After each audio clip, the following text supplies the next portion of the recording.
ભુજ ખાતે દક્ષિણામૂર્તિ ટ્રસ્ટ અને આર્ષ અધ્યયન કેન્દ્ર દ્વારા ગીતા જયંતિ ઉજવણી કરવામાં આવેલ હતી। ભુજના ટાઉન હોલ ખાતે કાર્યક્રમ યોજવામાં આવ્યો હતો। ગીતા જયંતિના દિવસે ગીતાજીનું પારાયણ કરવામાં આવેલ હતું। આ પ્રસંગે મોટી સંખ્યામાં ભાવિકો જોડાયેલ હતા। આ પ્રસંગે પોરબંદરથી શ્યામજીભાઈ ઠક્કર તથા હનુમંત કથાના વક્તા મહાદેવ પ્રસાદજી ઉપસ્થિત રહ્યા હતા।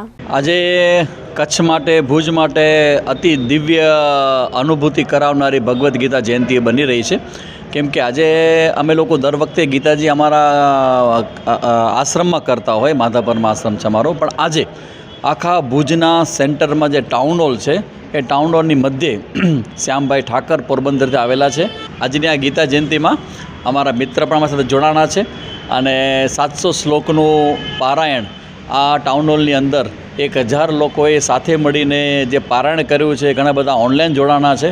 તો મને લાગે છે કે હવે આ ભવ્ય જે ગીતા જયંતિ શરૂ થઈ છે, આવનારા સમયની અંદર દર વર્ષે આવી ભવ્યથી ભવ્ય ગીતા જયંતિ ઉત્સવ હવે અમારી સંસ્થા દ્વારા મનાવવામાં આવશે અને ખાસ કરીને 40 સમાજના લોકો આમાં જોડાણા છે। આ કોઈ એકલ દોકલ સંસ્થાની વાત નથી, 40 જેટલા હિન્દુ સમાજની જ્ઞાતિના બધા ભક્તો જોડાણા છે। આ બધાએ સાથે મળીને આખો ગીતા જયંતિ મહોત્સવ આખો ઉજવી રહ્યા છે।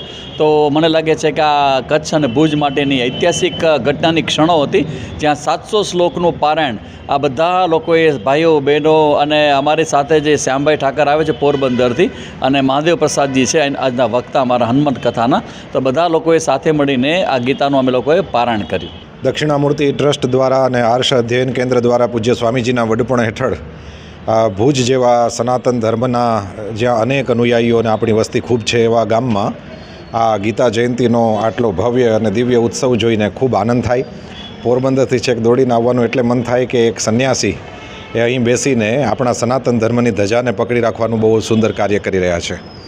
સામે ભુજની પણ પ્રજાનો આટલો સુંદર રિસ્પોન્સ જોયો, એ જોઈને ખૂબ આનંદ થાય કે 40 જેટલી અલગ અલગ જ્ઞાતિના વડાઓ બધા આપણા એક મંચ ઉપર ઊભા થાય અને ગીતાજી જે આપણો સર્વમાન્ય ગ્રંથ છે, જેની અંદર એક પણ જગ્યાએ હિન્દુ શબ્દ લખેલો નથી, પરંતુ આપણા સનાતન ધર્મનો એટલો બધો અદ્ભુત ગ્રંથ છે કે વિશ્વની માનવતાને પ્રકાશ જોઈતો હશે તો આ ગ્રંથ પાસેથી પ્રાપ્ત થશે, જે એમની અંદર કોઈ પણ જ્ઞાતિ જાતિનું ધર્મનું કોઈ પણ પ્રકારનું નામ લખેલું નથી।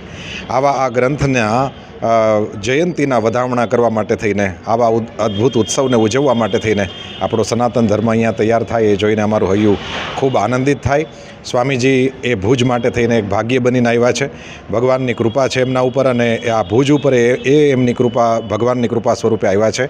એટલે મને લાગે કે એમના બધા કાર્યોની અંદર જે રીતે ભુજની પ્રજા એ બહુ સરસ રીતે સપોર્ટ કરતી હોય છે, એમના દક્ષિણામૂર્તિ ટ્રસ્ટના સભ્યો તો સાથે હોય જ, આપણી સનાતનની સંપૂર્ણ પ્રજા છે એ સાથે હોય જ, એટલે આવી રીતે આવા રૂડા ઉત્સવો થયા કરે એ જોઈને ખૂબ ખુશી થાય। ભગવાન કરે આવા ઉત્સવો અહીંયા વારે વારે થાય અને ભુજ તો સનાતનનો જ્યારે પણ કાર્ય હોય ત્યારે ખૂબ આગળ પડતું શહેર છે, એની અંદર હંમેશા આગળ હોય। બસ આ જ વસ્તુ ભગવાન બનાવી રાખે અને અમારી ખૂબ પ્રસન્નતા આ ઉત્સવ પ્રસંગે સૌને વધાઈ।